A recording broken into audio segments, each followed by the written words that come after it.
L'épouse avec qui tu partageais ta vie est soudainement partie sans un mot, mais quand tu as voulu la retrouver grâce à un portrait, tu t'es rendu compte que tu n'avais jamais vu son visage.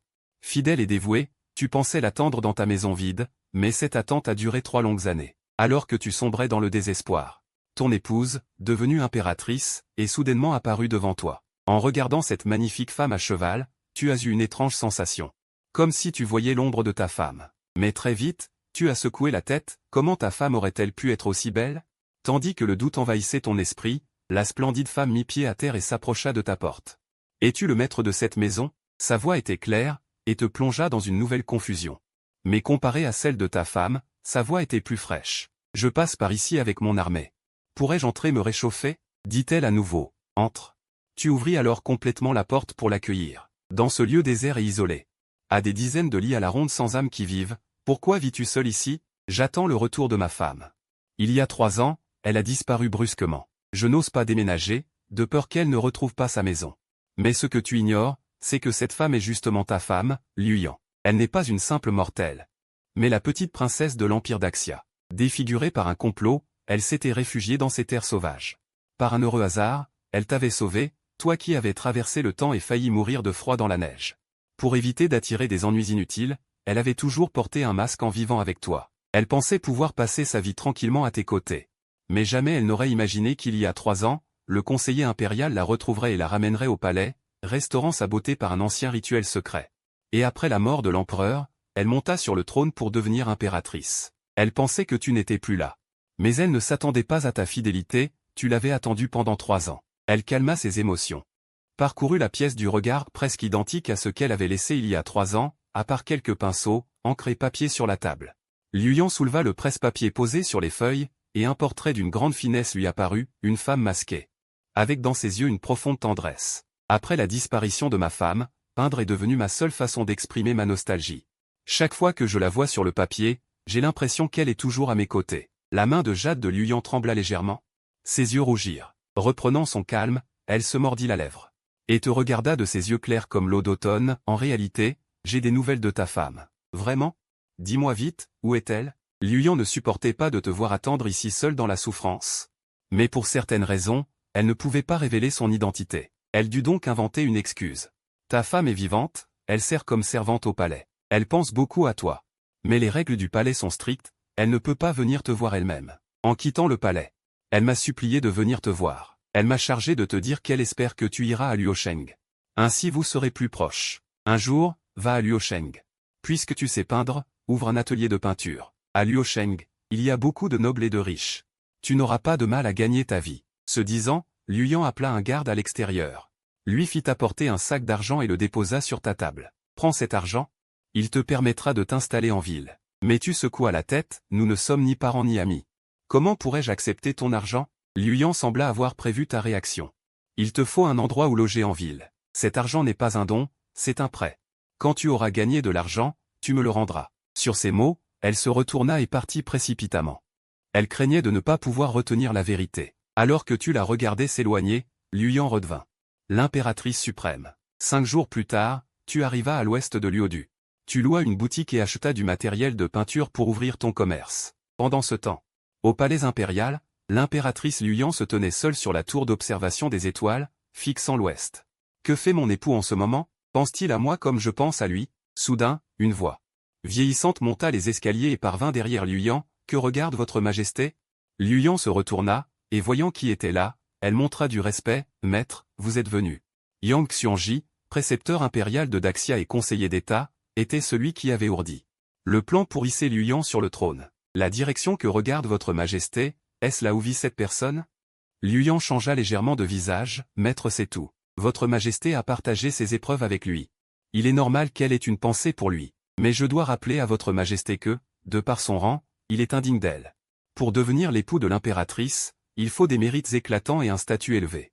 Si votre majesté s'unit à un roturier, cela secouera la cour et le peuple. Mais, Liu Yan savait que sa prédiction était naïve, car il comprenait bien qu'il venait tout juste de consolider sa position. Il ne convenait pas de révéler publiquement sa relation avec toi, mais pour lui, tout cela n'était que temporaire. Tôt ou tard, il annoncerait ton existence au monde entier. Sans une personne aimée à ses côtés. Que signifierait la possession de milliers de kilomètres de rivières et de montagnes? Shen Yanjun s'inclina ici. Veuillez, votre majesté, réfléchir à 3 fois. Après avoir prononcé ces mots, Yang Xuanji fit une révérence et se retira. Liu Yan ne dit rien de plus, elle fixa seulement l'ouest d'un air absent, tandis qu'il tenait dans sa main une plaque d'or, sur laquelle étaient inscrits les 2 caractères « exemption de mort ». C'était spécialement préparé pour toi, mais cette plaque. Il ne savait pas comment la donner. Attends encore un peu, fit une voix électronique totalement dépourvue d'émotion. Enregistrement de présence. Digne, félicitations, l'hôte a réussi son enregistrement. Obtention du poste de maître du pavillon des Crocs de Loup. Les disciples du pavillon des Crocs de Loup ont déjà été installés à Anzou. Après une série de sonneries. Plus aucune réaction. Tu fronças légèrement les sourcils. Qu'est-ce que cela signifie?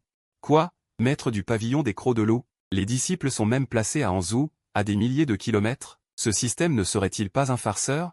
Quant à la fiabilité du système, tu avais de sérieux doutes. Système. Je veux continuer à enregistrer ma présence, cria-tu. Le nombre d'enregistrements quotidiens de l'hôte est épuisé. Sans mots, ce système est définitivement un faux. Puis, ignorant ce système. Tu sortis carrément pour acheter quelques fournitures pour ta boutique de peinture. À ce moment, tu marchais dans la rue, observant tout dans la ville. Pour toi, tout était rempli de nouveautés. Soudain, tu vis devant toi un groupe de personnes rassemblées autour d'un étal. Tu y jetas un coup d'œil et fus attiré par une boule de poils ronde et potelée placée dans une cage. C'était un petit chien, apparemment âgé d'à peine un mois. Le petit chien était très mignon, même par ce temps froid, il ne tenait pas en place, rampant d'avant en arrière dans la cage. De temps en temps, il rampait hors de la cage, puis était attrapé par le cou par le paysan et remis dedans, mais il persistait obstinément à vouloir sortir. Tu n'y jetas qu'un seul regard et fus immédiatement captivé. En te voyant, le petit chien aboya dans ta direction. Comme s'il faisait un caprice. Je le prends, dis-tu en sortant une pièce de cuivre de ta poche. L'autre homme eut immédiatement les yeux qui s'illuminèrent. Monsieur est un connaisseur, cet animal une fois adulte sera un excellent gardien de porte et de cour. Voyant que monsieur est une personne directe, je vous offre aussi la cage. Tu payas, puis tu soulevas directement le petit chien et entras dans le trésor des 10 000, où tu achetas du papier de riz. Ensuite, tu trouvas une boutique pour commander une plaque commémorative, avant de rentrer chez toi chargé de paquets. Le lendemain, à peine l'aube pointait-elle, tu fus réveillé par les aboiements du petit chien. Cette petite créature avait clairement faim. Tu mélangeas le reste du mouton d'hier avec un peu de bouillie pour le lui donner à boire. La voix mécanique retentit à nouveau. Le nombre d'enregistrements a été réinitialisé, l'hôte souhaite-t-il enregistrer sa présence? Cette fois, est-ce que ça ne va pas encore lui donner une récompense complètement hors de propos? Bien que tu critiques, tu murmuras intérieurement. Enregistrement de présence. Digne, félicitations, l'hôte a réussi son enregistrement. Obtention de la récompense, jeu des 5 animaux. S'agirait-il du jeu des 5 animaux créé par le célèbre médecin Huatuo? Il serait probablement destiné à renforcer le corps et la santé. Tu vis apparaître un livre dans ta main, et alors que tu t'apprêtais à l'ouvrir pour voir son contenu, l'instant d'après, le livre se transforma en d'innombrables points de lumière qui volèrent directement vers le milieu de tes sourcils. Ensuite, dans ton esprit apparurent d'innombrables petites silhouettes, qui s'entraînaient sans cesse. Tu essayas de suivre les mouvements du jeu des 5 animaux, et sans t'en rendre compte, une demi-heure s'écoula. Lorsque tu t'arrêtas, tu expiras un souffle d'air vicié, et sentis une chaleur circuler sans cesse à l'intérieur de ton corps. Le feu dans la pièce s'était éteint depuis longtemps, mais tu ne ressentais aucun froid. C'était donc de l'énergie interne? Tu ne t'attendais pas à ce que le jeu des 5 animaux soit en fait une technique de cultivation interne, ce qui te surprit agréablement. Il semblait donc que ce système n'était pas faux. Et le pavillon des Crocs de Loup, alors? Pendant ce temps, au sein du palais impérial. Liu Ruyan lisait et approuvait des mémos. Un faucon blanc atterrit au service de renseignement du ciel unique, dont le commandant, Xu Gang, tenant un rouleau de dragon noir, se précipita dans le bureau impérial. Votre Majesté, urgence de Anzou. Une force mystérieuse est soudainement apparue. A pris le contrôle du monde martial de Anzou en une seule nuit, et son origine n'a pas encore été identifiée. Liu Ruyan prit le rouleau de dragon noir des mains du commandant Xu Gang, le déroula lentement, et il y était clairement consigné ce que le ciel unique avait appris à Anzou. Le monde martial de Anzou comptait à l'origine 3 grandes forces et 9 écoles majeures. Liu Ruyan avait déjà envoyé des experts du ciel unique un an auparavant pour tenter de réprimer les forces du Jianggu à Anzou, mais depuis près d'un an, aucun progrès n'avait été réalisé. Or, la veille, une force mystérieuse était soudainement apparue, ordonnant à toutes les grandes écoles de Anzou de se soumettre. Liu Ruyan fronça ses jolis sourcils, l'apparition de cette force mystérieuse la remplissait d'une grande inquiétude. Prendre le contrôle du monde martial de Anzou en une nuit, à qui cette force mystérieuse prêtait-elle allégeance? Apparue dans le Anzou, complotant en secret. S'ils sont des ennemis de la Grande Chia, comment doivent-ils agir? Ordonnez aux experts de la garde céleste répartis dans le Hanzhou de poursuivre ces individus de toute leur force. Leur identité, à quelle mystérieuse force obéissent-ils, leur apparition dans le Hanzhou et ce qu'ils complotent. S'ils sont des ennemis de la Grande Chia, comment doivent-ils agir? Ordonnez aux experts de la garde céleste dans le Hanzhou. Menez une enquête approfondie, je veux des résultats clairs, Votre Majesté. Le conseiller d'État demande audience. Un eunuque s'exclama doucement depuis l'entrée. Fais-le entrer sans attendre. Apprenant la venue du conseiller d'État, Liu Ruiyan se détendit légèrement. Vêtu d'une robe blanche, Yang Xuanji entra à grands pas. Je viens d'apprendre que la garde céleste a déployé le parchemin du dragon noir. Se passe-t-il quelque chose dans le Hanzhou? Le conseiller d'État est vraiment d'une perspicacité divine. Liu Ruiyan tendit le parchemin du dragon noir à Yang Xuanji. Après en avoir lu le contenu, Yang Xuanji afficha une expression grave. Être capable de contrôler le Hanzhou en une seule nuit. Dans les souvenirs de Yang Xuanji, les forces capables d'un tel exploit se comptent sur les doigts d'une main, et ces dernières ne s'impliquent jamais. Dans les conflits du Jianghu, Votre Majesté, nous devons agir avec prudence et sur le long terme. Dans la petite cour, tu as repris la plaque, que tu as nommée, Qingjianfan. En souvenir de ton épouse Liu Ruiyan, tu accrochas la plaque, puis déroula le papier à dessin. Pour peindre, le séjour à la montagne Fuchin, une œuvre surnommée, le pavillon des orchidées de la peinture.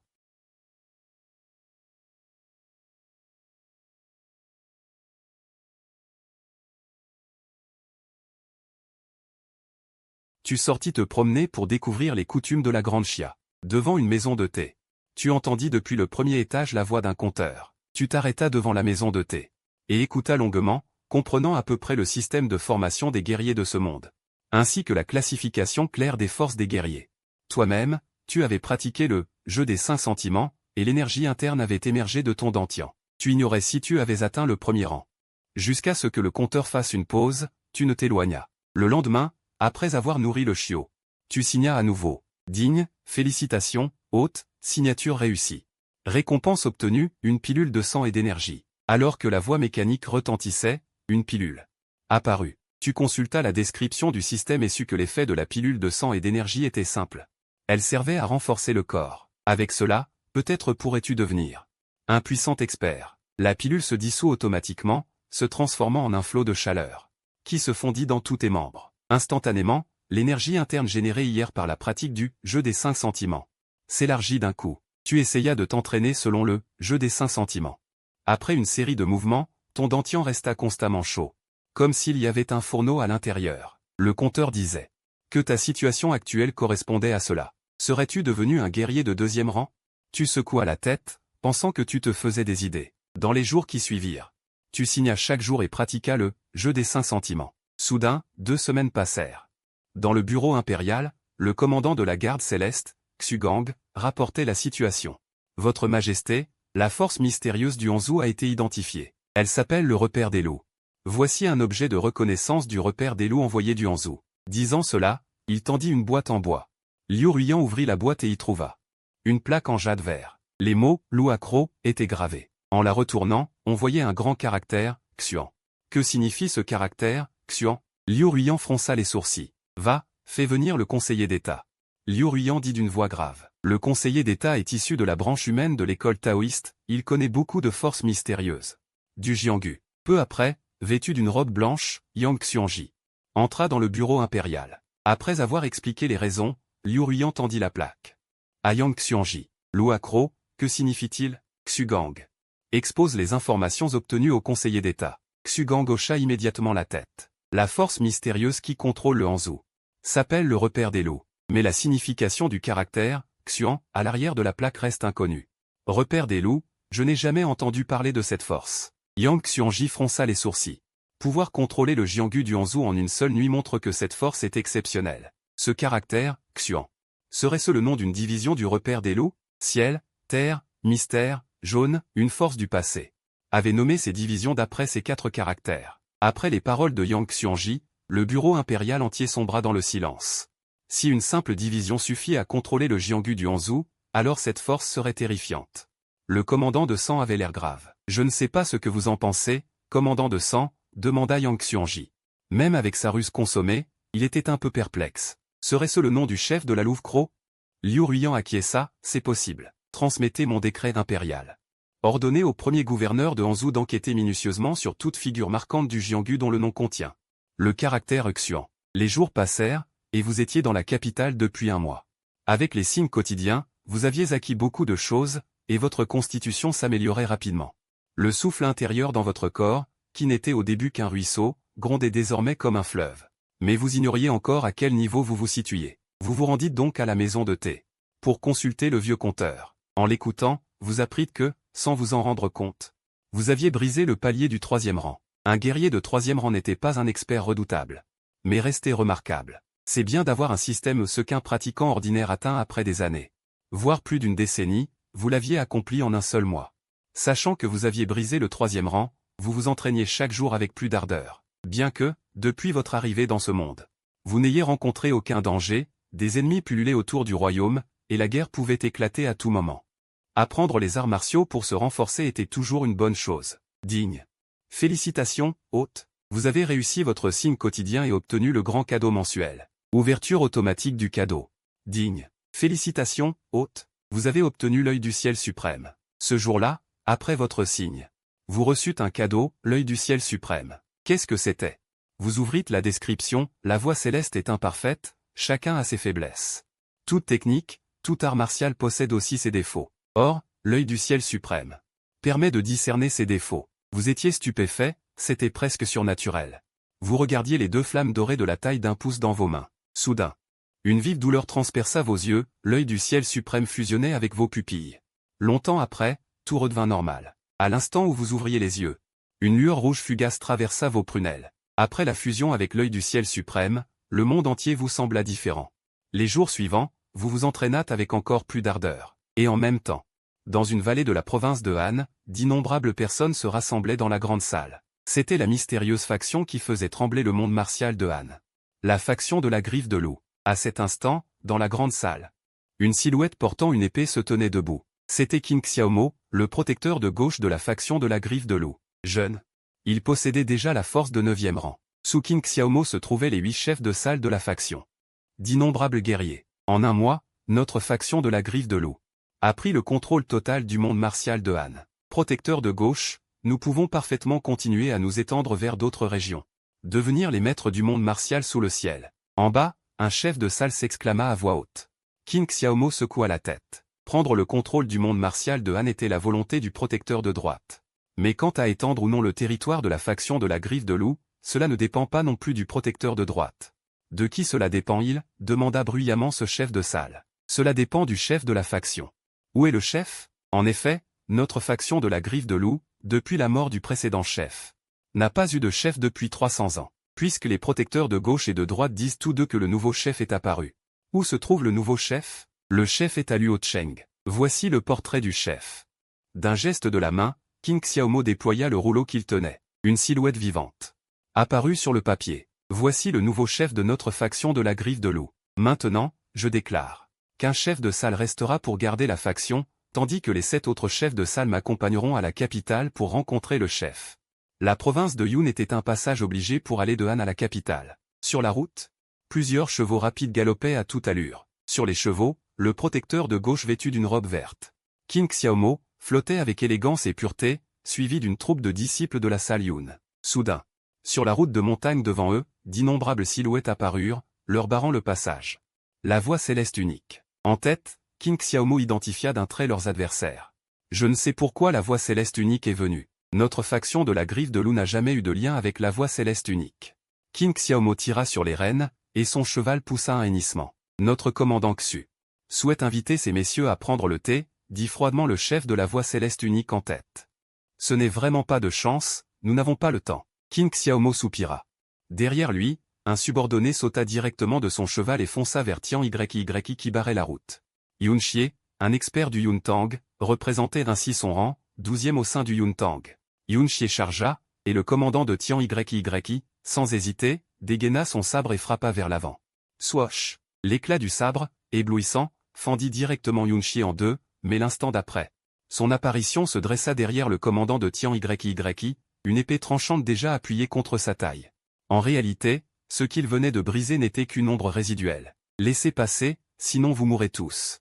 Une voix calme se fit entendre, et l'instant suivant, Yun Xie était déjà de retour sur son cheval. Le commandant de Tian Yi essuya la sueur froide sur son front, n'osant plus barrer la route. Laissez les hommes du clan de la Dent de Loup galoper au loin. Vite, un message par faucon pour informer le commandant en chef que les gens du clan de la Dent de Loup ont traversé Yinzhou. Compris. Le subordonné exécuta l'ordre et se retira. Le commandant, repensant à la scène précédente, en était encore tout tremblant. Un combattant de 7e rang, gardien d'une région, pourtant si l'autre n'avait pas retenu sa main tout à l'heure, il serait déjà devenu un cadavre. Quelle est donc cette force du clan de la Dent de Loup, qui a rassemblé de tels experts? Au même moment, de l'autre côté de la frontière de Yinzhou, un autre commandant de Tian Yi bloqua la troupe du Yotan. Le chef du Yotan abattit son sabre d'un seul coup, creusant directement dans le sol. Un fossé de plusieurs dizaines de mètres de long. Le commandant de Tian Yi, glacé de sueur froide, s'écarta docilement.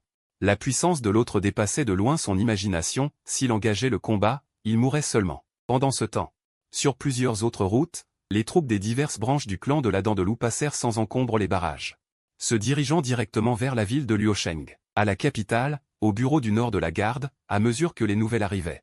Tous étaient stupéfaits. Tian Yi avait dépêché d'innombrables experts, mais tous avaient échoué. Et si l'autre camp n'avait pas retenu sa main, ceux envoyés pour les bloquer auraient sans doute été anéantis. Le commandant de Tian Yi, Xugang, regarda la carte sur la table, cet itinéraire, dont la destination finale pointait toute vers Luosheng. Que veut donc ce clan de la Dent de Loup? Qu'est-ce qui les attire à Luosheng? Commandant, que devons-nous faire maintenant? Demanda son adjoint à côté. Ces gens visent clairement la capitale. Transmettez mes ordres, renforcez l'état d'alerte.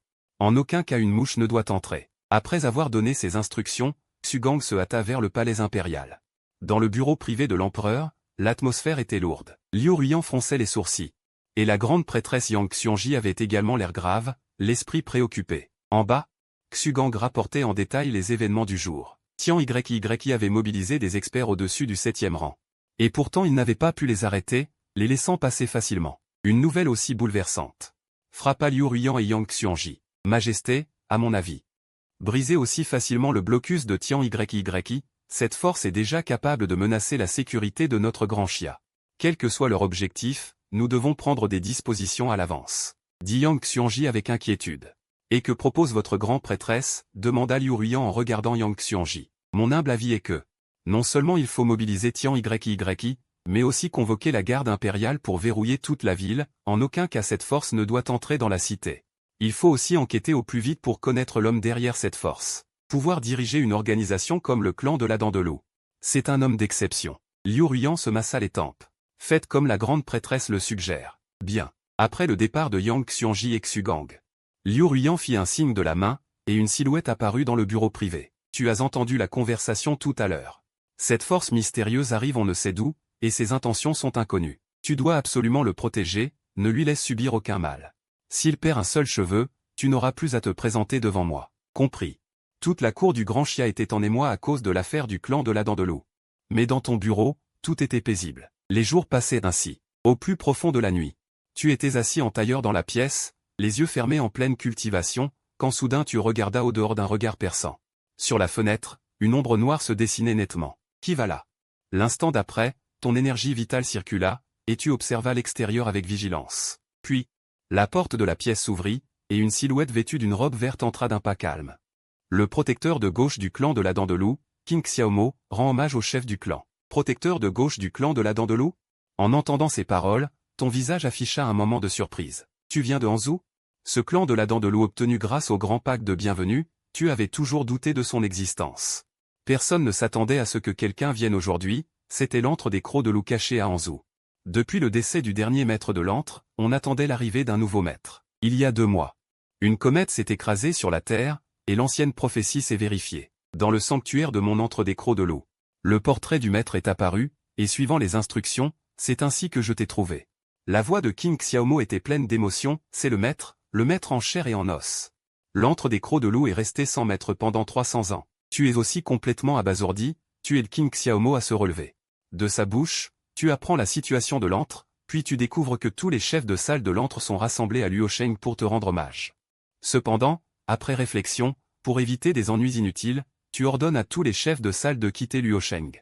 Quant à King Xiaomo, il continue de gérer l'antre à ta place. Après avoir donné tes instructions, King Xiaomo, n'osant pas te déranger dans ton repos, prends congé. Le lendemain, un domaine inoccupé est libéré à l'est de la ville. King Xiaomo est en train de transmettre les ordres du maître au chef de salle. alors qu'ils s'apprêtent à faire leur bagage. Soudain, un avertissement spécifique à l'antre des crocs de loup retentit à l'extérieur. Un disciple de la salle des nuages entre précipitamment, protecteur de gauche. Un groupe de soldats officiels se dirige vers nous, à une vitesse très rapide. Ce doit être le Tian Yiwei. Le Tian Yiwei a le nez fin. King Xiaomo fronce les sourcils. Vous, partez d'abord. Je reste seul pour couvrir la retraite. Sur ce, il sort de la cour. Les chefs de salle quittent par la porte arrière. Poursuivez. Ne les laissez pas s'échapper. Halte, sinon, vous serez abattus sans sommation. D'innombrables soldats apparaissent avec des torchets, le commandant du Tian Yiwei en tête, le visage sévère. Mais alors que certains tentent, le commandant attaque sans hésitation. Mais à peine a-t-il porté son coup, qu'il est projeté en arrière en crachant du sang, s'écrasant au sol. Le commandant du Tian Yiwei qui a attaqué est un guerrier de 8e rang. Et pourtant il est grièvement blessé d'un seul coup. Simultanément, dans l'obscurité, King Xiaomo brandit son épée, une aura terrifiante fend l'air comme un éclair, une lueur argentée traverse. Laissant une trace, sous la clarté de la lune, elle apparaît presque éclatante. Cette lueur ne frappe pas directement le commandant et les soldats, mais trace un immense arc devant eux, repoussant les membres du Tian Yiwei qui voulaient intervenir. La lueur disparaît, laissant une nette cicatrice sur le sol. King Xiaomo, l'épée à la main, se tient immobile, sans attaquer. Les hommes du Tian Yiwei ont compris son intention. S'ils poursuivent, il sera obligé de tuer. Ce n'est que lorsque les gens de l'antre des crocs de loup ont complètement disparu que King Xiaomo range son épée, puis s'élance et saute sur le toit. Il disparaît rapidement dans la nuit. Dans le bureau de Jade, Liu Ruyan a l'air extrêmement grave. Le rapport de Xudang la trouble profondément. Que cherche-t-il au juste? Impossible à comprendre. Depuis leur arrivée à Luosheng, ils n'ont rien fait et sont partis. Pourquoi? Sont-ils venus à Luosheng juste pour montrer leur force à la cour, ou ont-ils un autre objectif? De l'autre côté, tu es en train de jouer avec ton petit chien tout rond, Gun Gun. Maître, un groupe de soldats se dirige vers l'atelier de peinture. Une silhouette apparaît. Te dit à voix basse, c'est Yun Xie, expert du département des nuages. Après le retrait de l'antre des crocs de loup de Luosheng, le département des nuages est chargé de te protéger discrètement et d'exécuter tes ordres. Les soldats n'ont aucun lien avec les gens de la cour. Est-ce cette générale? Ton cœur est légèrement excité. Si cette générale arrive, elle pourrait peut-être apporter des nouvelles de ta femme. Bien, j'ai compris. Tu fais un geste de la main, et Yun Xie se cache à nouveau. Un carrosse part du palais impérial, se dirigeant vers l'atelier de la brume pure. Après avoir déménagé à la campagne, le carrosse s'arrête devant ton atelier. Des soldats en armure se rangent en ordre de chaque côté. Liu Ruyan, vêtu de rouge, soulève le rideau et descend. Contrairement à l'allure héroïque de l'autre jour, en armure. Aujourd'hui, Liu Ruyan. Des soldats en armure se rangent en ordre de chaque côté. Liu Ruyan, vêtu de rouge, soulève le rideau et descend. Contrairement à l'allure héroïque de l'autre jour, en armure. Aujourd'hui, Liu Ruyan a perdu un peu de son héroïsme, mais a gagné en douceur. Les soldats environnants regardent droit devant eux. En descendant du carrosse, elle contemple l'atelier de peinture devant elle, surtout en voyant les caractères, atelier de la brume pure, sur la plaque, elle a un instant de distraction. Bien qu'elle ait déjà appris tout de toi par ses espions, le voir de ses propres yeux la touche au cœur. Où est le maître des lieux? La voix de Liu Ruyan est mélodieuse. Tu ouvres la porte et sors. Bien que tu aies deviné qu'il s'agissait peut-être de cette générale, tu restes prudent. En entendant les paroles de Liu Ruyan, ce n'est qu'à ce moment-là qu'il ouvrit la porte. Tu ne viens pas m'accueillir, dit Liu Ruyan en te regardant avec un sourire charmant.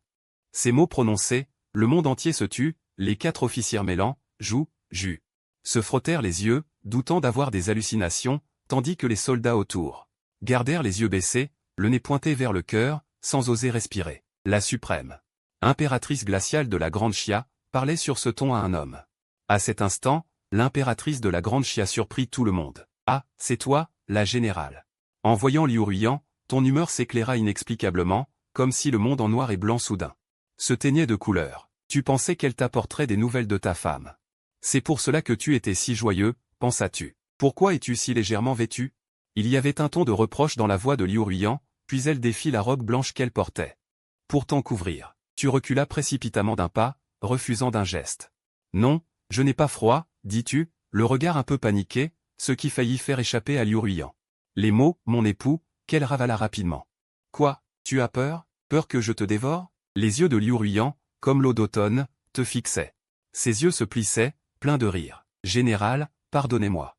Tu remercias Liu Ruyan pour sa gentillesse. Bien que les mœurs de la Grande Xia soient libres, même si une générale te couvrait de sa robe, ce n'était pas grave, mais tu sentais que cette générale te regardait d'une façon étrange, et tu ne voulais pas lui donner de fausses idées. Général Liu, on ne peut nier que vous êtes très belle, mais je ne suis absolument pas du genre à changer d'avis. À ces mots, Liu Ruyan resta figé. Elle ne s'attendait pas à ce que tu sois si prudent, comme si tu craignais qu'elle nourrisse des pensées malhonnêtes. Elle était ravie de ton attitude. Même ses sourcils exprimaient la joie. Je n'ai aucune autre intention, dit-elle en remettant la robe sur elle. Cette fois, c'est ta femme qui m'a demandé de t'apporter ceci. Ce disant, Liu Ruyan sortit une enveloppe de son sein, qui portait encore son parfum. Elle l'avait écrite avant de partir, beaucoup de choses qu'elle ne pouvait pas te dire. En face était couché dans la lettre. Ta femme est confinée dans le palais profond, elle ne pourra peut-être en sortir qu'à un âge avancé. N'as-tu pas d'autres projets? Elle m'a dit, si tu épouses une autre. Elle ne t'en voudra pas, tu souris doucement à ces mots. Si l'amour est éternel. Qu'importe les jours et les nuits, savoir qu'elle va bien me suffit. Général, entrez, je vous prie. Tu pris la lettre des mains de Liu Ruyan. Si l'amour est éternel. Liu Ruyan répéta cette phrase, ses yeux s'illuminant de plus en plus, un sourire naissant au coin de ses lèvres. Elle s'avança vers l'intérieur de la maison. Une fois entrée, elle examina la décoration. Tandis que toi, impatient, tu ouvrais la lettre de ta femme. 3 ans de manque. Recevoir pour la première fois une lettre d'elle, ton émotion était compréhensible. La lettre semblait encore imprégnée du parfum de ta femme. En ouvrant l'enveloppe, l'écriture familière devenait de plus en plus claire. Chaque mot semblait comme si ta femme, blottie dans tes bras, murmurait doucement. Liu Ruyan se tenait non loin, regardant silencieusement Li Qingxuan, puis le tableau accroché au mur, représentant une femme masquée. Son regard devint peu à peu tendre. La déesse devint tendre. Tu es installé, la vie te convient-elle? Oui, c'est plus paisible qu'avant. Quels sont tes loisirs habituels? Quand je suis libre, je pense à ma femme. Je me sens comblé. Comblé. Liu Ruyan resta figé, une brume d'eau monta dans ses yeux. Ainsi, ce qu'il désirait était si simple. Pardonne-moi, mon époux. Li Qingxuan lut la lettre de sa femme. Encore et encore, puis la rangea soigneusement, se rappelant enfin qu'il avait un invité. Général, laissez-moi vous servir du thé. Au fait, je ne connais pas encore votre nom. Tout en préparant le thé, Li Qingxuan demanda négligemment.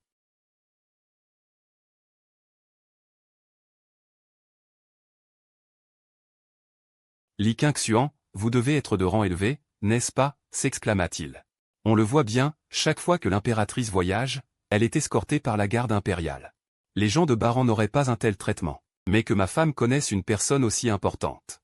Cela montre qu'elle n'est pas maltraitée au palais. Li Qingxuan peut être tranquille. Voici l'argent que je vous devais, général.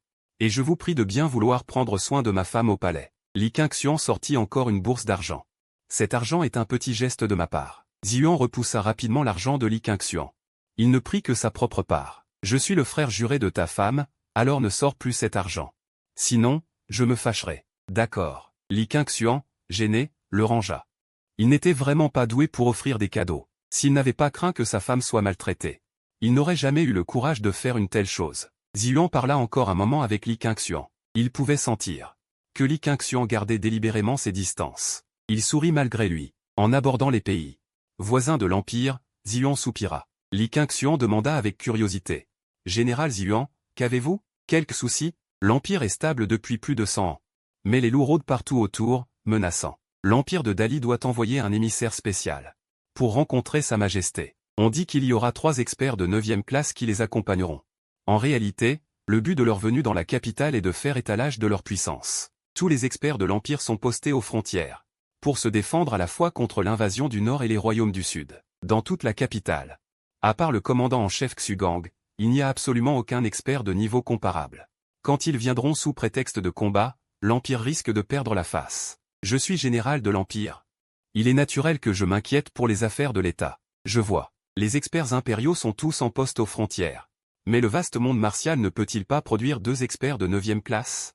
Liu Ruyan secoua la tête et dit, bien qu'il y ait de nombreux experts dans le monde martial, atteindre le 7e rang est déjà difficile. Le 9e rang. Sais-tu ce qu'il signifie, le 9e rang? Avant, Li Qingxuan aussi pensait que le 9e rang était très rare. Mais depuis qu'il dirige la Louve au Croc, il ne le pense plus. Il y aura toujours une solution. Li Qingxuan sourit. Ensuite, Liu Ruyan parla encore longuement avec Li Qingxuan. Elle resta plus d'1 heure avant de partir. Les affaires d'État étaient nombreuses, et si Liu Ruyan restait trop longtemps ici,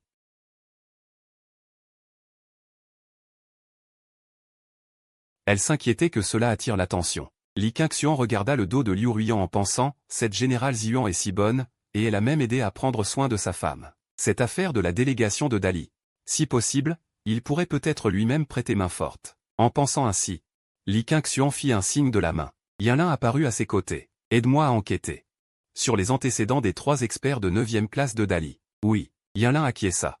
Et disparut rapidement devant Li Qingxian. Li Qingxian ferma la porte extérieure et recommença à cultiver. À l'aube, Li Qingxian ouvrit lentement les yeux. L'énergie vitale dans son corps circulait sans cesse.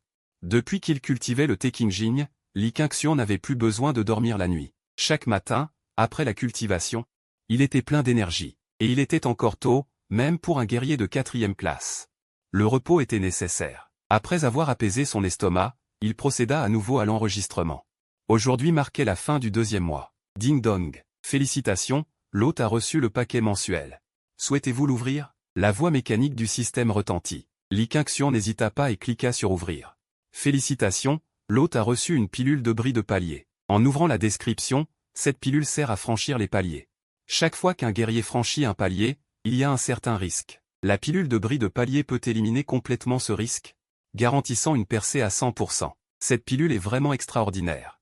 Li Qingxian s'assit de nouveau sur le coussin, plaça la pilule dans sa bouche et exécuta la méthode du Teqingjing. Le temps s'écoula lentement. L'air dans la pièce se mit soudain à onduler, créant une brise légère.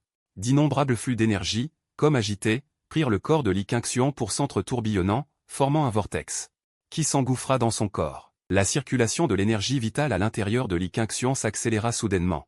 De plus en plus vite, jusqu'à ce qu'une sensation de déchirure le saisisse, lui infligeant la douleur d'être tailladé 1000 fois. 1 heure plus tard, toutes les manifestations anormales disparurent. La pièce retomba dans le calme. Li Qingxian ouvrit les yeux, paraissant encore plus détaché du monde.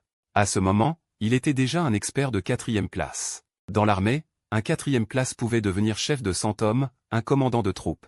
Dans le monde martial, il pouvait déjà fonder une petite école, rassembler des disciples et devenir chef. Même parmi les chefs des grandes écoles, il pouvait occuper des postes comme chef de salle. Après le 4e palier, Li Qingxian sentit que sa force physique avait doublé, et même son esprit était devenu plus clair. À chaque respiration, il pouvait sentir l'énergie affluer dans son corps, nourrissant ses méridiens. Ses 5 organes et 6 entrailles, ses os, sa peau et ses membranes. Le palier 4 a déjà une telle puissance, alors le roi de défense du Nord, également au palier 4, doit être encore plus fort. Inconsciemment, Li Qingxian commençait à se comparer à ce roi de défense du Nord. Cependant, bien qu'il y ait un fossé aussi large qu'un précipice entre 2 paliers 4, Li Qingxian estimait que cet écart n'était pas trop grand. Ce jour-là, le vénérable arriva de nouveau. Il était accompagné d'un jeune homme, son élève, qui regardait curieusement les peintures accrochées au mur par Li Qingxian. Le jeune homme avait des traits fins et plaisait apparemment beaucoup au vénérable. « Vénérable, avez-vous choisi une peinture aujourd'hui? Où puis-je vous » Li Qingxian était assez chaleureux envers le vénérable. Bien qu'il possédât désormais la louve au croc acéré, Li Qingxian n'avait plus à se soucier de l'argent, mais le vénérable était un bienfaiteur dans la vie de Li Qingxian. « Aujourd'hui, je ne suis pas venu acheter une peinture, mais simplement pour discuter avec toi, mon jeune ami. » Après s'être assis, le vénérable sourit et dit « Mon jeune ami, as-tu un jeu de go? Que dirais-tu d'une partie avec moi ?»« Très bien, » répondit. Li Qingxian ne refusa pas, il était assez versé dans le go. Lors de sa dernière sortie, il en avait acheté un jeu, mais personne n'avait joué avec lui jusqu'à présent. Ils disposèrent le plateau. En réalité, les noirs commencent. Il prit une pierre et, d'un claquement, la posa sur le plateau. « Oui », fit le vénérable, regardant Li Qingxian avec surprise. Puis sourit et secoua la tête avant de continuer. « Un vrai gentleman ne parle pas en regardant une partie d'échecs, pensa-t-il. Le disciple du vénérable se tenait en silence. Le vénérable avait présenté son disciple nommé Ning Yuan, sans rien ajouter d'autre. Ils jouèrent chacun leur tour, après une vingtaine de coups. Le vénérable fronça les sourcils et ne put s'empêcher de demander « De qui, jeune maître, tenez-vous cet art du go? J'ai beaucoup joué avec les vieillards du village, je suis devenu autodidacte. » Au début, son propre professeur. Chaque fois qu'un coup brillant était joué, il ne pouvait s'empêcher de sourire de joie. Mais avec le temps, son expression devint sérieuse. Quant au vénérable, il fronçait de plus en plus les sourcils. Sur le plateau, les pierres noires ressemblaient à une armée bien ordonnée, tandis que les pierres blanches étaient dispersées et vaincues. Une demi-heure plus tard, le vénérable posa ses pierres, reconnut sa défaite et fixa Li Qingxian du regard. « Votre style, jeune maître, est comme une brise printanière qui nourrit les choses. Vous m'avez pris au piège sans que je m'en rende compte. Excellent. » Li Qingxian sourit légèrement, pensant « Ce vieil homme s'est flatté. » La flatterie le mettait à l'aise. Il ne dit rien, ce qui équivalait à une acceptation. Après ces paroles, le vénérable attendit. Habituellement, les gens se montrent modestes, disant des choses comme « honte, merci de votre indulgence ». Il attendit longtemps sans rien obtenir. Li Qingxian ouvrit la bouche, puis se contenta d'un sourire gêné. « Vous êtes bien franc, jeune maître, dit le vénérable. » La partie terminée, Ning Yuan, qui était à côté, rangea le plateau. « Vous et moi sommes des hommes de talent, jeune maître. Pourquoi vous contenter de rester cloîtré dans cette petite galerie de peinture ?» demanda le vénérable. À vrai dire, il était assez curieux à propos de Li Qingxian. Si jeune, Li Qingxian était très différent. Le monde est agité. Tous viennent pour le profit, le monde est bruyant, tous courent après le profit. Combien peuvent supporter la solitude sans plier devant la renommée et la richesse? Pourtant, Li Qingxian lui donnait l'impression d'un détachement des honneurs et des gains, d'un refus de rivaliser. Ce caractère est rare. Et ce qui étonnait encore plus le vénérable, même lui ne comprenait pas pourquoi, dès la première rencontre. Il avait très envie de venir discuter avec Li Qingxian. Pas seulement à cause de ses peintures, rester avec Li Qingxian le détendait inexplicablement, sans aucune méfiance. Regarder paisiblement les fleurs s'épanouir et tomber devant la cour. Suivre nonchalamment les nuages qui se déroulent et s'enroulent au loin. Li Qingxian rit et dit, « C'est vrai. Vénérable, vous avez les sourcils froncés, vous avez sans doute des soucis ces derniers temps. » Chaque fois que le vénérable venait, il donnait à Li Qingxian une impression de stabilité inébranlable. Mais cette fois, ses préoccupations étaient écrites sur son visage. Le vénérable soupira. « En vérité, je vous envie, mais je suis accablé par la renommée. Chaque jour, je ne sais combien de personnes franchissent ma porte, combien veulent obtenir de moi renom, profit et pouvoir. Cela me laisse sans savoir quoi choisir. » Le vénérable était un grand lettré, et le monde avait besoin de personnes comme lui. Il ne pouvait alors que penser d'abord aux soucis du monde avant de se réjouir de ses joies. Li Qingxian avait aussi compris l'identité du vénérable. Il devina même ce qui le préoccupait, rien d'autre que la question d'accepter ou non une charge officielle. Ce vénérable n'avait pas vraiment l'intention de se retirer du monde. Sinon, il ne serait pas venu à la capitale. Ce qui le tourmentait, c'était surtout les luttes intestines à la cour, ainsi que l'identité de l'impératrice. Le vénérable leva brusquement la tête, une lueur dorée brillant dans ses yeux. Pensez d'abord aux soucis du monde avant de se réjouir de ses joies, répétait-il sans cesse cette phrase. Soudain, il éclata d'un grand rire, bien, bien, très bien dit. Si j'ai le cœur de me soucier de l'État, comment pourrais-je me consacrer sereinement aux études? Petit ami, voudrais-tu devenir fonctionnaire? Le vénérable allait entrer à la cour comme Premier ministre, il devait donc se constituer sa propre équipe. De plus, après ces échanges, il avait trouvé Li Qingxian exceptionnel, bien supérieur à ses propres élèves. Même meilleur que tous les jeunes gens qu'il avait rencontrés. Fort de son expérience à jauger les hommes, il pouvait voir que Li Qingxian n'était pas un fourbe. Li Qingxian secoua la tête. Mon ambition n'est pas d'être fonctionnaire. Je crains de devoir décevoir la bienveillance du vénérable. Le vénérable rit avec désinvolture. Puisque tu ne le souhaites pas, je n'insisterai pas. Aujourd'hui, tes conseils m'ont ouvert les yeux. Désormais, nous serons l'un pour l'autre un maître et un ami, une belle amitié. À côté, Ning Yuan baissa la tête, mais son visage était déjà plein de surprise. Les jours de Li Qingxian étaient paisibles et riches. Un autre mois passa. Pendant ce temps, le vénérable ne revint pas à la boutique de peinture. En revanche, son élève Ning Yuan vint plusieurs fois et acheta quelques tableaux. Par la bouche de Ning Yuan, Li Qingxian apprit que le vénérable était entré à la cour comme fonctionnaire. Son poste actuel était celui de censeur impérial, équivalent à vice-premier ministre, chargé des affaires administratives. Depuis que l'ancien premier ministre avait été exécuté avec toute sa famille pour s'être opposé à l'accession de l'impératrice, le poste de premier ministre de la Grande Chia était resté vacant. Le vénérable, en commençant comme censeur impérial, se familiarisait avec les affaires. La suite était naturelle. Li Qingxian pensait que le premier ministre en exercice, en un mois, avait déjà atteint le sommet du 4e palier, à un pas du 5e.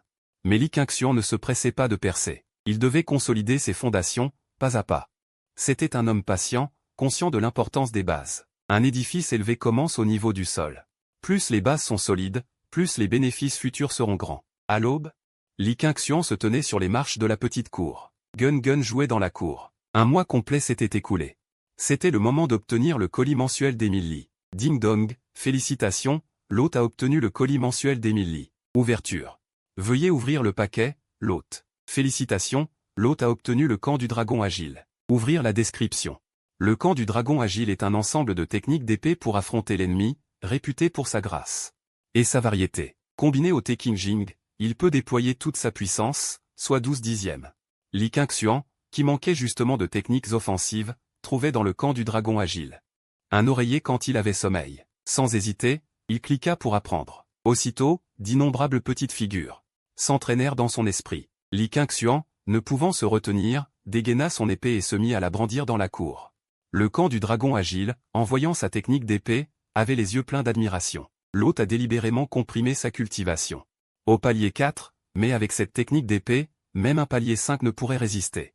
Vraiment merveilleuse et mystérieuse. Dans le palais impérial, Liu Ruian se tenait sur le pavillon de l'affection, regardant en direction du quartier Qingjian. Hélas, même si le pavillon était très haut, il était impossible d'apercevoir l'être aimé dans le quartier Qingjian. Après tout, elle était l'impératrice de la Grande Xia, elle ne pouvait pas courir tous les jours à la boutique de peinture de Li Qingxuan. Mais bien qu'il sache qu'ils étaient dans la même ville, ils ne pouvaient se voir. Cette nostalgie était vraiment agaçante. Si seulement je pouvais parler à mon mari à tout moment. Majesté, un rapport urgent de la frontière. La délégation du Dali est officiellement partie hier et est arrivée à notre frontière, avec plus de 20 personnes.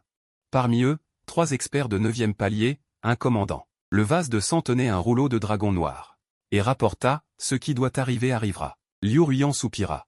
Au fait, tu as dit que ce rouleau de dragon noir était transmis par le faucon blanc. De la frontière à la capitale, il y a 10 000 lits. Ce faucon blanc met seulement un jour pour voler. Si c'était du palais au district ouest de la ville, ne faudrait-il que quelques instants? Les yeux de Liu Ruian s'illuminèrent. Oui, confirma le vase de sang. Cependant, pour les courtes distances, il n'est pas nécessaire d'utiliser le faucon blanc. Un simple moineau rouge peut suffire. Le moineau rouge est petit, vole vite.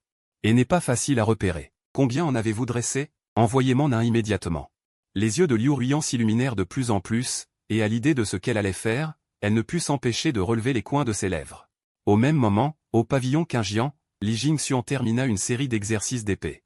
Il se sentait tout à fait rafraîchi. Comme le temps se réchauffait, il se rendit à l'entrée du pavillon Qingjian. Regardant les passants aller et venir, l'œil du ciel fonctionnait en silence. Depuis qu'il possédait l'œil du ciel, Li Jingxuan pouvait discerner le talent d'une personne. N'ayant rien d'autre à faire, il observa les gens dans la rue. Pour voir s'il y avait parmi eux des personnes douées, mais il était évident que, sans parler de talent remarquable, peu étaient aptes à la voie martiale. La plupart étaient ordinaires. Pas étonnant que dans ce monde, les guerriers jouissent d'un statut si élevé, précisément en raison de leur rareté. Et la louve au croc, une simple force du monde martial, avait réussi à rassembler tant de maîtres, ce qui était rare. Li Jingxuan secoua la tête. Il s'apprêtait à rentrer, trouvant cette occupation ennuyeuse et une perte de temps. Mais l'instant suivant, il s'immobilisa malgré lui. Un jeune homme au visage hagard s'avançait. Son teint jaune et amaigri trahissait une malnutrition chronique. Pourtant, aux yeux de Li Jingxuan, une autre réalité apparaissait. Shen Qingxi, corps d'épée inné, mais à cause de dommages subis à la naissance. Il avait 18 méridiens obstrués, l'empêchant d'entrer dans la voie martiale. Li Jingxuan eut une expression étrange. Corps d'épée inné, cela sonnait déjà très noble. Une fois les méridiens débloqués, il s'élèverait immédiatement. Dans un roman, ce serait le modèle du protagoniste. Corps d'épée inné. Li Jingxuan regarda le jeune homme dans la foule, vêtu de vêtements simples. Même si des passants lui marchaient sur les chaussures, il ne s'énervait pas. Bien qu'il ne fût pas beau, il dégageait une maturité déterminée et résignée. Bien qu'il fût dans la misère, aux yeux de Li Jingxuan, il était un dragon en sommeil. Dès que ses méridiens obstrués seraient ouverts, il s'élèverait d'un coup. N'ayant rien à envier à des figures comme Lin Luoqing ou Xiaomo, pensant que ce geste anodin lui avait permis de découvrir un talent. Devait-il l'aider? De toute évidence, sans l'œil du ciel, personne ne pourrait découvrir son don martial. Si un tel homme pouvait être mis à son service, il pourrait peut-être recréer une force comme la louve au croc. La louve au croc était puissante, mais comparée au colosse qu'était l'empire d'Axia, elle restait inférieure. Et pour être réunie avec sa femme, il lui fallait suffisamment de poids. Soit devenir fonctionnaire et accomplir de grands exploits, soit devenir assez fort pour que la cour n'ose pas l'offenser. Auparavant, Li Jingxuan pensait que puisque sa femme était au palais, il suffisait de savoir qu'elle allait bien. Mais après avoir acquis la louve au croc, il ne se résignait plus à ne jamais pouvoir la voir. Renforcer sa propre force pour que sa femme revienne à ses côtés, c'était une idée pressante pour Li Jingxuan ces derniers temps. Le jeune Shen Qingxi passa devant Li Jingxuan. Attendez un instant. Lança soudain Li Jingxuan. Shen Qingxi, qui marchait, se retourna, perplexe. Vous me parlez? Li Jingxuan sourit légèrement. Je vois en vous un homme d'une prestance remarquable. Mais pourquoi votre visage est-il marqué par le souci? Le compliment d'abord, puis la question. Ainsi on gagne la sympathie de l'autre, sans qu'il ne se montre réticent dès le début. Effectivement, Shen Qingxi soupira après ces mots. Moi, Shen Qingxi, j'étais un lettré. Mais ma famille a décliné. Je suis venu à la capitale chercher un parent, mais j'ai appris qu'il avait déménagé depuis longtemps. Et où comptez-vous aller maintenant? Retournez dans votre village. Shen Qinxi soupira de nouveau. Pour être franc avec vous, monsieur, j'ai presque épuisé tout mon argent sur la route de la capitale. Pour rentrer, je devrais mendier tout le chemin. De plus, ma mère est décédée. Et il ne me reste plus de famille au village. Quel dommage qu'un homme tel que vous soit ainsi réduit à errer dans les bas-fonds. Déclara Li Jingxuan, affichant de la compassion. Ce garçon était si misérable, c'était parfait pour le recruter. Offrir du charbon par temps de neige vaut bien mieux qu'ajouter des fleurs sur du brocart. Ce Shen Qinxi était dans la détresse. Un peu d'aide de sa part suffirait à le remplir de gratitude. Puisque vous n'avez nulle part où aller. J'ai une idée, si vous permettez que je la propose. Li Jingxuan prit la parole. Shen Qinxi afficha un sourire amer. Je suis au bout du rouleau. Dites ce que vous avez à dire, monsieur. Voyez-vous, derrière moi, cette boutique de peinture. Elle est assez modeste. Si vous ne la méprisez pas, vous pouvez y loger temporairement. En entendant cela, les yeux de Shen Qinxi s'illuminèrent. Li Jingxuan. Moi qui suis sur le point de mendier pour rentrer chez moi, je ne suis pas en position de choisir un logement. Mais monsieur, nous ne nous connaissons pas du tout. Comment pourrais-je refuser? Ce n'est rien, s'esclaffa Li Jingxuan. Il savait que Shen Qinxi était déjà tenté, mais en tant qu'érudit, il avait trop d'amour-propre pour l'admettre. Voilà, peut-être que vous avez besoin d'un domestique, même si je suis sans force. Je peux vous aider pour quelques travaux, cela me permettrait de loger l'esprit tranquille. Faire des travaux? Pas question, s'empressa de secouer la tête Li Jingxuan. Mais Shen Qinxi insista, si vous acceptez, je resterai, sinon. Je préfère mourir de faim dans la rue plutôt que d'accepter une charité humiliante. Très bien. Li Jingxuan hocha la tête. Faire les menus travaux n'était que la première étape, la suivante serait de lui ouvrir les méridiens. Pour en faire son homme de confiance. Shen Qinxi fut conduit par Li Jingxuan à l'intérieur de la maison. Li Jingxuan prépara elle-même du mouton bouilli pour elle. Shen Qinxi, affamé, mangea abondamment, une bouchée de viande, une gorgée d'alcool, s'exclamant que c'était délicieux. Après avoir mangé, elle prit conscience de son attitude inconvenante. Ajustant ses manches, elle salua Li Jingxuan, pour le repas d'aujourd'hui. Je vous le rendrai au centuple un jour. Li Jingxuan la releva précipitamment. Mais au fond, elle jubilait, un repas donné dans la pauvreté vaut mieux que 10 000 pièces d'or dans l'opulence. Ayant retenu Shen Qinxi, Li Jingxuan devait maintenant lui ouvrir les méridiens. Contrairement à Qin Xiaomo, qui possédait une énergie vitale puissante pour briser ses propres blocages. Shen Qinxi n'avait jamais cultivé et ne pouvait ouvrir ses méridiens seul. Il fallait donc employer une méthode externe. Mais comment? L'acupuncture énergétique? L'acupuncture énergétique nécessite d'insérer les aiguilles dans les points obstrués, puis d'y transfuser l'énergie vitale pour débloquer doucement. Une fois ces points ouverts, avec son corps d'épée inné, l'énergie vitale circulerait d'elle-même. Li Jingxuan ne maîtrisait pas l'acupuncture énergétique, mais grâce à son œil céleste, elle pouvait viser avec précision. Les points à débloquer. Voilà, c'est ainsi qu'elle procéderait. Acupuncture énergétique, déblocage des méridiens. À l'idée qu'un super expert était sur le point de naître entre ses mains. Li Jingxuan ressentit une légère excitation. Ainsi, elle sortit immédiatement acheter un lot d'aiguilles en argent, puis revint trouver Shen Qinxi, qui nettoyait la maison avec zèle, posa le balai qu'elle tenait. Et dit, enlève tes vêtements. Shen Qinxi? Fit Shen Qinxi avec une expression gênée. Veux-tu apprendre les arts martiaux? Li Jingxuan fixa intensément Shen Qinxi des yeux, même si elle possédait un corps d'épée inné. Si elle ne voulait pas pratiquer, Li Jingxuan ne la forcerait pas. Bien sûr que oui, répondit Shen Qinxi. Shen Qinxi rit amèrement, quand je suis né, l'épée ancestrale transmise depuis 18 générations a soudain vibré. Mon père a cru que je deviendrais un maître de l'épée. Mais quand on a testé mon talent martial, on a découvert que mon corps ne pouvait produire aucune énergie vitale. Puisque tu veux, je t'aiderai. Sur ce, Li Jingxuan déplia les aiguilles achetées, je vais te débloquer les méridiens avec ces aiguilles. Et t'aider à entrer dans la voie martiale. Mais il y a une seule condition. Voyant le ton solennel de Li Jingxuan. Les yeux de Shen Qinxi s'illuminèrent, parle, maître. Je t'aide à entrer dans la voie martiale. Tu deviens mon homme de main. À l'origine, Li Jingxuan pensait amadouer Shen Qinxi par des actes. Mais après réflexion, user de telles manœuvres n'était pas digne d'un homme de bien.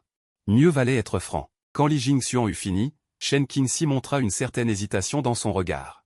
Shen Qinxi était certes dans la misère, mais il avait un orgueil démesuré. Li Jingxuan n'était qu'un propriétaire d'atelier de peinture, pas digne de sa loyauté. Cependant, la tentation de pratiquer les arts martiaux était trop forte. Longtemps après, il lâcha un long soupir, si le maître peut m'aider à entrer dans la voie martiale.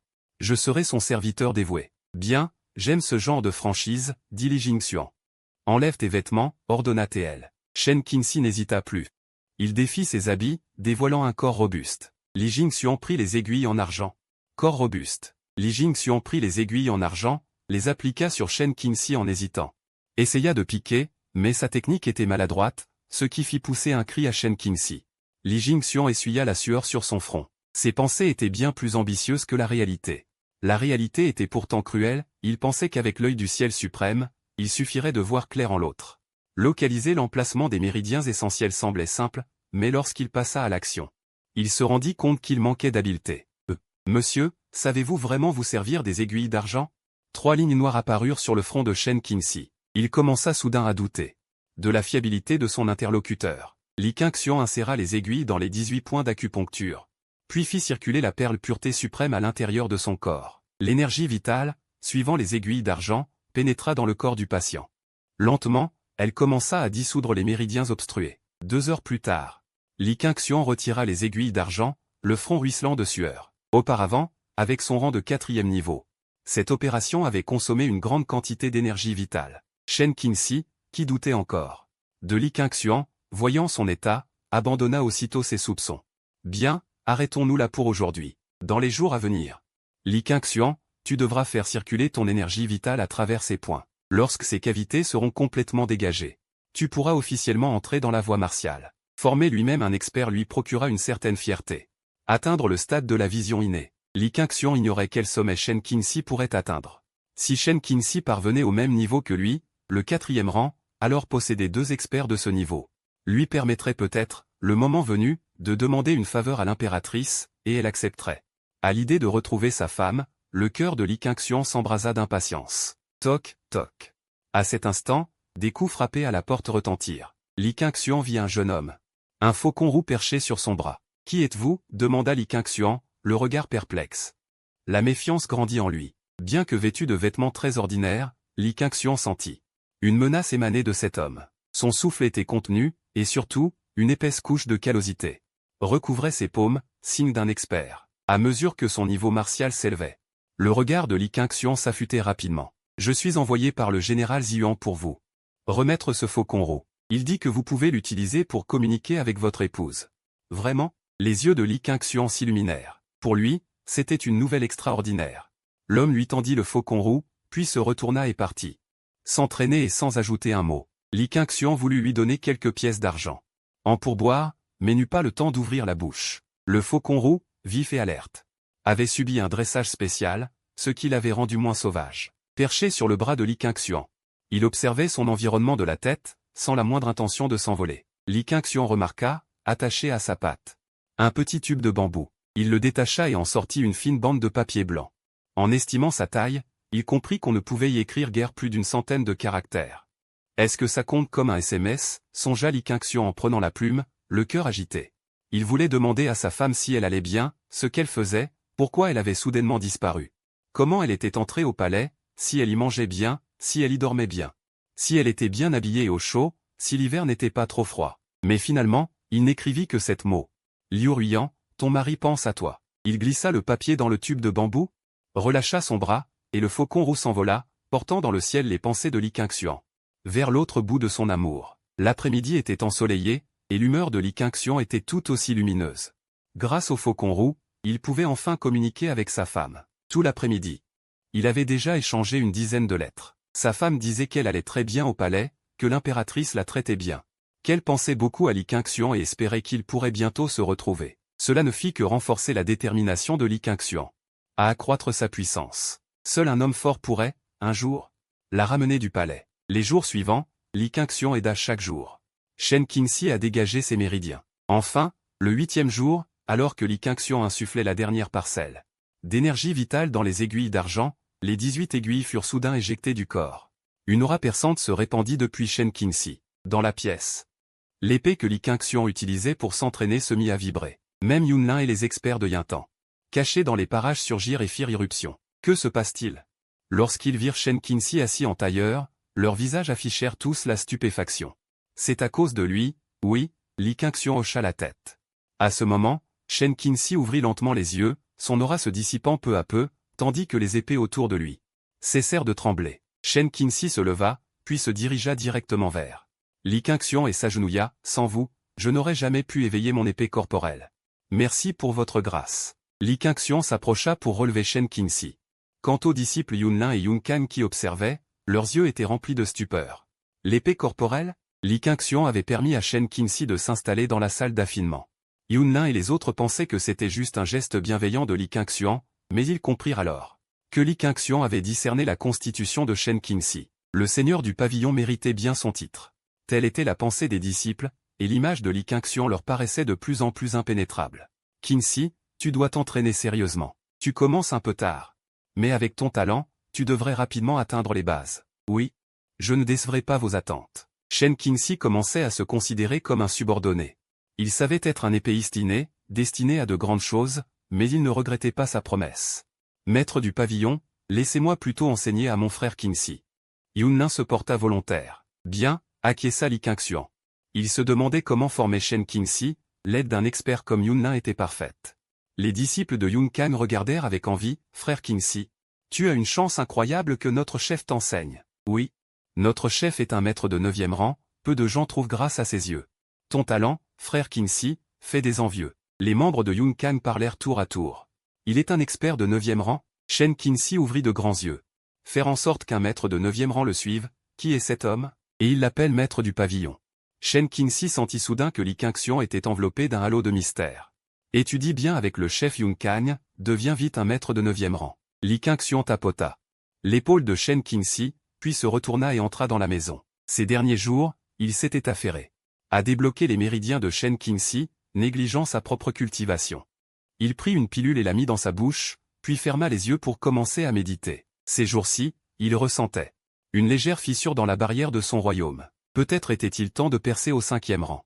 Percer au 5e rang comportait toujours des risques. La dernière fois, il avait une pilule de rupture, mais cette fois-ci, il comptait entièrement sur sa propre énergie pour forcer le passage. De l'après-midi jusqu'à tard dans la nuit, Li Qingshuan resta immobile comme une statue, son apparence calme, mais à l'intérieur.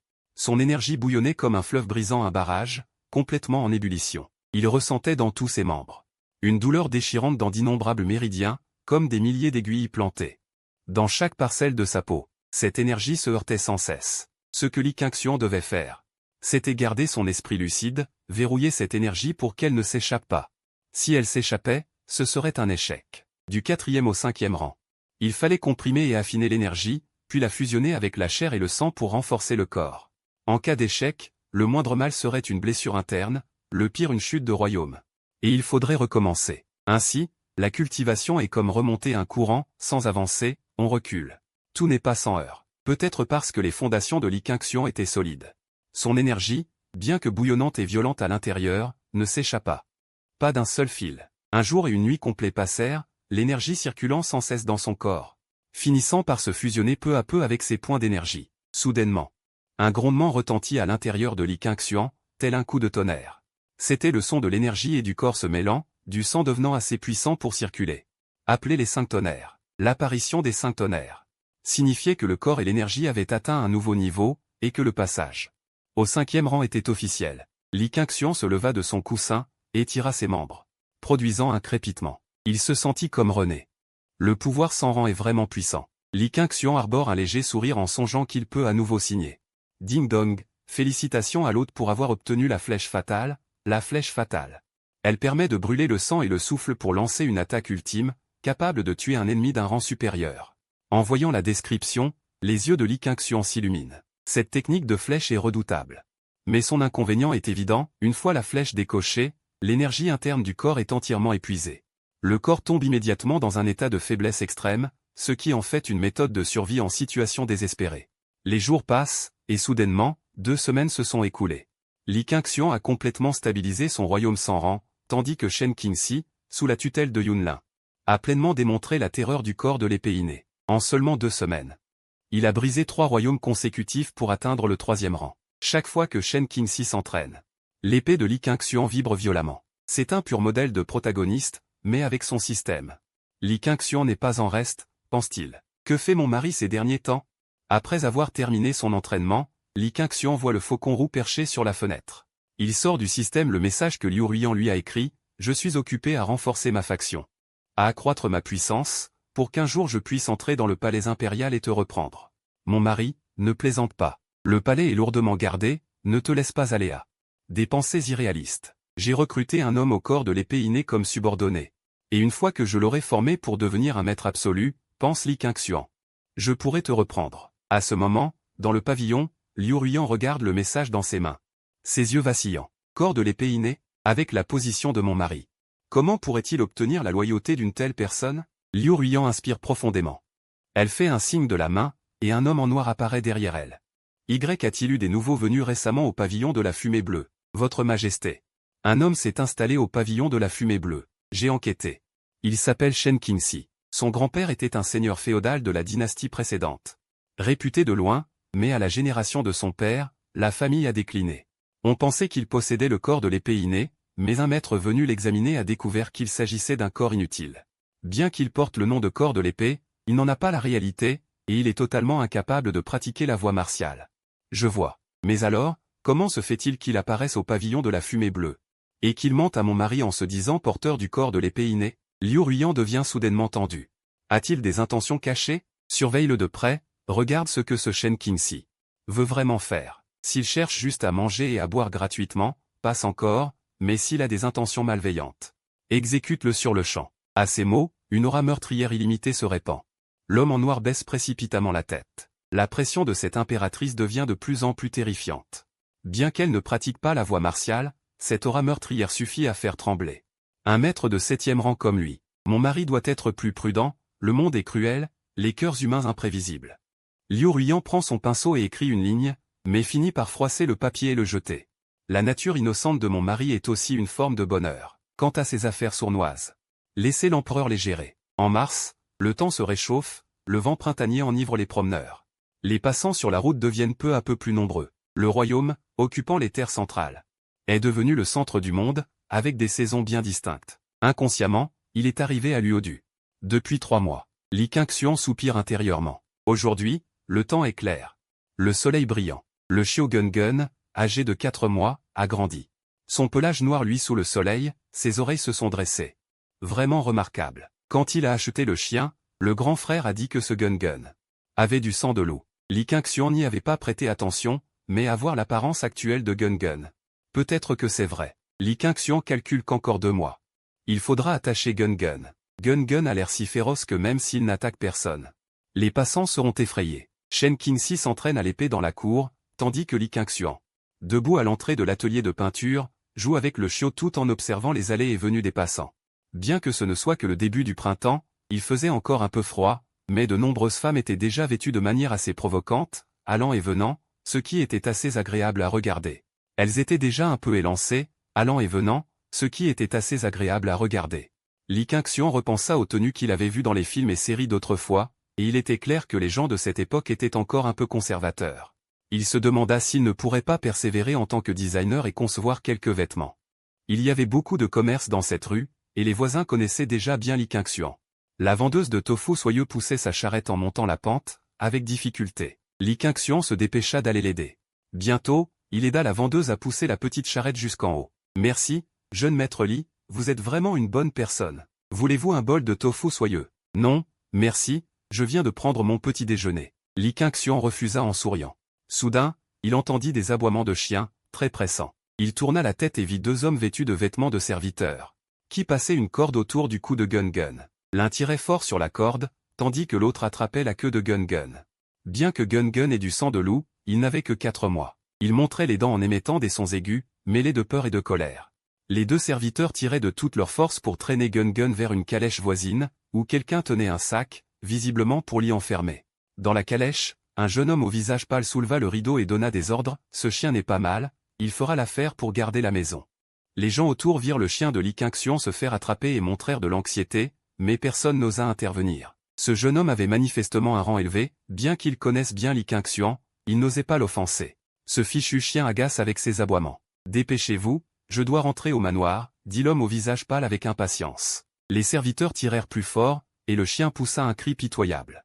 En voyant cela, Li Qingxuan eut les yeux rouges de colère. Il avait acheté Gun dès son arrivée à Luodu et l'avait élevé pendant si longtemps, créant un lien profond. Ces gens, simplement parce qu'ils avaient convoité son chien, voulaient le prendre de force. C'était vraiment trop. « Arrêtez, rugit-il, et ses pieds frappèrent le sol. Le sol pavé de dalles de pierre se fissura soudain comme une toile d'araignée. Il se précipita rapidement vers la calèche. Le jeune homme, entendant le rugissement de Li Qingxian, devina qu'il était le propriétaire du chien. Loin de se calmer, ses yeux montrèrent une lueur féroce. Un bruit de vent vif lui parvint aux oreilles, il tenta instinctivement d'esquiver, mais il était trop tard. Le poing de Li Qingxian s'abattit sur son dos, le projetant au sol, et la corde lui échappa des mains. Le poing de Li Qingxian s'abattit sur son dos, le projetant au sol, et la corde lui échappa des mains. Libéré de la corde, Gun Gun se retourna instantanément et mordit férocement le bras du serviteur qui tenait sa queue. Le serviteur hurla de douleur et, en agitant le bras, s'apprêta à jeter Gun Gun violemment par terre. Clac! Mais ce n'était pas le bruit de Gun Gun heurtant le sol. C'était Li Qingxian qui avait déjà bondi et frappé le serviteur au visage, faisant voler 3 dents. Les gens autour reculèrent instinctivement, craignant d'être impliqués. Li Qingxian entendit Gun Gun gémir et remarqua que la corde lui avait arraché une touffe de poils autour du cou. Il caressa la tête du chien pour le calmer, tout en fixant d'un regard glacial le jeune homme dans la calèche, le vrai responsable. À ce moment, 7 ou 8 serviteurs encerclèrent Li Qingxian, et le jeune homme sortit de la calèche, le regard froid posé sur lui. « Tu oses frapper mes serviteurs? J'oserais même te tuer, » répondit Li Qingxian d'une voix tout aussi glaciale. Sortir avec une douzaine de serviteurs, nul besoin de deviner que ce jeune homme dans la calèche était de rang élevé. Mais peu importe son rang, Li Qingxian ne le flatterait pas. En tant que maître de la griffe du loup, il avait sous ses ordres des experts de 10e rang, il n'allait pas se laisser intimider par un fils à papa. De plus, Li Qingxian considérait Gun Gun comme un membre de sa famille. Si Gun Gun tombait entre leurs mains aujourd'hui, qui sait quelle torture il subirait. En entendant les paroles de Li Qingxian, le jeune homme resta un instant interloqué, puis une lueur glaciale traversa ses yeux. Un va-nu-pied, quel culot! Cassez-lui les 2 jambes en punition. Après avoir dit cela, il ouvrit négligemment son éventail, prenant un air de spectateur. Quelques serviteurs se frottèrent les mains, s'approchant de Li Qingxian. Qui ose toucher à mon jeune maître? Depuis la cour arrière où il s'entraînait, Shen Qingxi entendit le bruit. Prenant un air de spectateur, quelques serviteurs se frottèrent les mains, s'approchant de Li Qingxian. Qui ose toucher à mon jeune maître? Depuis la cour arrière où il s'entraînait, Shen Qingxi entendit le bruit. Mais Li Qingxian s'était déjà précipité en avant, et avait frappé le visage de ce serviteur d'un coup de poing, faisant voler 3 dents. Les gens autour s'écartèrent instinctivement, craignant d'être impliqués. Li Qingxian entendit Gun Gun émettre des gémissements. Et découvrit qu'une touffe de poils était tombée de son cou à cause de la corde. Li Qingxian caressa la tête du chien pour apaiser Gun Gun, tandis que son regard glacial se tournait vers le jeune fils à pères assis dans le carrosse, le véritable coupable. À ce moment, 7 ou 8 serviteurs s'approchèrent, et le jeune fils à père descendit du carrosse, regardant Li Qingxian d'un air froid. « Tu oses frapper mes serviteurs? J'oserais même te tuer. » La voix de Li Qingxian était tout aussi glaciale. Sortir avec une dizaine de serviteurs, il n'était pas difficile de deviner que ce jeune fils à père dans le carrosse était de rang élevé. Mais quelle que soit son identité, Li Qingxian ne le tolérerait pas. En tant que chef du pavillon de la Dent de Loup, les experts de 10e rang étaient ses subordonnés, il n'y avait aucune raison de se laisser intimider par un fils de riche. De plus, Li Qingxian considérait Gun Gun comme un membre de la famille. Et si Gun Gun tombait entre leurs mains aujourd'hui, il souffrirait on ne sait quelle torture. En entendant les paroles de Li Qingxian, le jeune fils à père resta figé, puis une lueur froide traversa ses yeux. Un paysan avait vraiment du culot. Brisez-lui les 2 jambes en guise de punition. Après avoir dit cela, il ouvrit nonchalamment son éventail pliant. Prenant un air de spectateur, plusieurs serviteurs se frottèrent les mains, s'approchant de Li Qingxian. Qui ose blesser mon maître? Shen Qingxi, qui s'entraînait dans la cour arrière, entendit le bruit. Prenant un air de spectateur, plusieurs serviteurs se frottèrent les mains, s'approchant de Li Qingxian. Qui ose blesser mon maître? Shen Qingxi, qui s'entraînait dans la cour arrière, entendit le bruit. Il s'élança, abattant son épée d'un coup, projetant directement un serviteur au loin.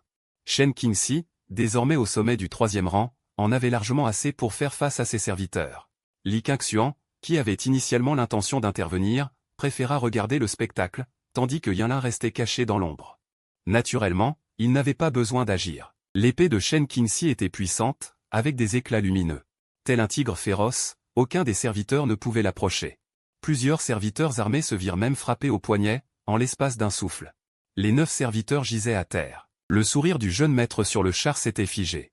Il ne s'attendait absolument pas à un tel résultat. Shen Qingxi sauta directement sur le char. Il traîna le jeune maître devant Li Qingxian, qui lui porta un coup de pied en plein cœur. D'un coup de pied au cœur, il le fit reculer de 2 pas, le faisant atterrir sur les fesses. Li Qingxian, bien que n'ayant aucun rang, même sans utiliser délibérément sa force, fit en sorte que le jeune maître pleure de douleur. Peu importe ton statut, je veux que tu comprennes. Celui qui opprime les autres sera toujours opprimé. Li Qingxian régla son compte au jeune maître. Une agitation se répandit dans la foule. Des soldats en robe noire accoururent, ils patrouillaient dans les environs. Ils avaient justement vu ce qui se passait. Bagarre en pleine rue, emmenez-les tous au tribunal. Le chef des agents ordonna à haute voix. En entendant cela, Shen Qingxi allait résister, car ils avaient été polis tout le long du chemin. Ils avaient même cherché à flatter, mais ils ne montraient pas un bon visage à Li Qingxian et Shen Qingxi. Shen Qingxi avait été sur le point d'agir à plusieurs reprises, mais Li Qingxian l'en avait empêché. Dès que le jeune maître entra dans le bureau du magistrat, on lui apporta une chaise. En revanche, Li Qingxian et Shen Qingxi durent rester debout. Peu après, le magistrat entra. Le jeune maître resta assis du début à la fin, même quand le magistrat arriva. Il ne fit aucun geste pour se lever, ce qui provoqua un certain mécontentement sur le visage du magistrat. Le chef des agents à côté se pencha à l'oreille du magistrat et murmura quelques mots. Il s'avéra que c'était le jeune maître Liu. Ce subordonné s'apprêtait à vous rendre visite prochainement. Le père de ce jeune maître était en fait un fonctionnaire, adoptant une attitude servile. Le rang de cet homme devait être élevé. Li Qingxian poussa un soupir intérieur. Il pouvait presque imaginer ce qui allait suivre. Une scène de connivence entre fonctionnaires. Lui, simple citoyen, allait probablement subir un traitement injuste. Dans ce cas, il n'aurait d'autre choix que de trouver un moyen de s'évader puis de quitter Luosheng. C'était le résultat que Li Qingxian redoutait le plus. S'il partait, la correspondance avec sa femme risquait d'être interrompue. Mais que pouvait-il faire? Il ne pouvait compter que sur le repère des crocs de loup. Même si cette fois, l'autre partie avait été impolie en premier. Mais la parole des fonctionnaires est à double tranchant. L'autre partie dirait ce qu'elle veut selon son humeur. Insolent vaurien. Comment oses-tu frapper le jeune maître Liu? Sais-tu quel crime tu as commis? Comme prévu, le magistrat ne posa aucune question. Il voulut directement condamner Li Qingxian. Quel crime ai-je commis? Demanda Li Qingxian d'un air glacial. Il n'avait pas peur de ce magistrat. L'autre cherchait clairement à l'accuser à tort, alors Li Qingxian n'avait rien à ajouter. Mettez les fers à ces deux vauriens, ordonna le magistrat. Aussitôt, plusieurs agents s'avancèrent.